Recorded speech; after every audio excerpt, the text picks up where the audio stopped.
Não, gente, eu acho que a gente podia fazer que o sapo cai no buraco da mandioca, ou alguma coisa do tipo, ou ele cai e alguém enterra ele, na hora que desenterra sai a mandioca. Mas a gente vai contar que ele subiu no começo da história dessa mesmo?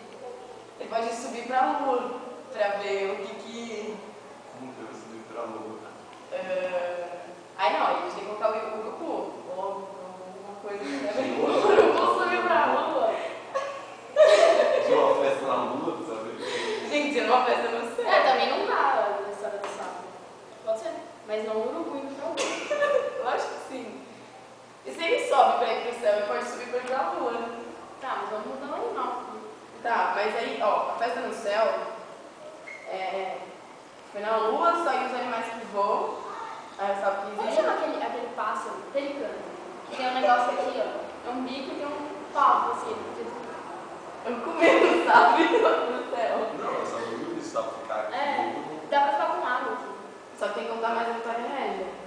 Porque da Vitória Régia aí só tem a lua.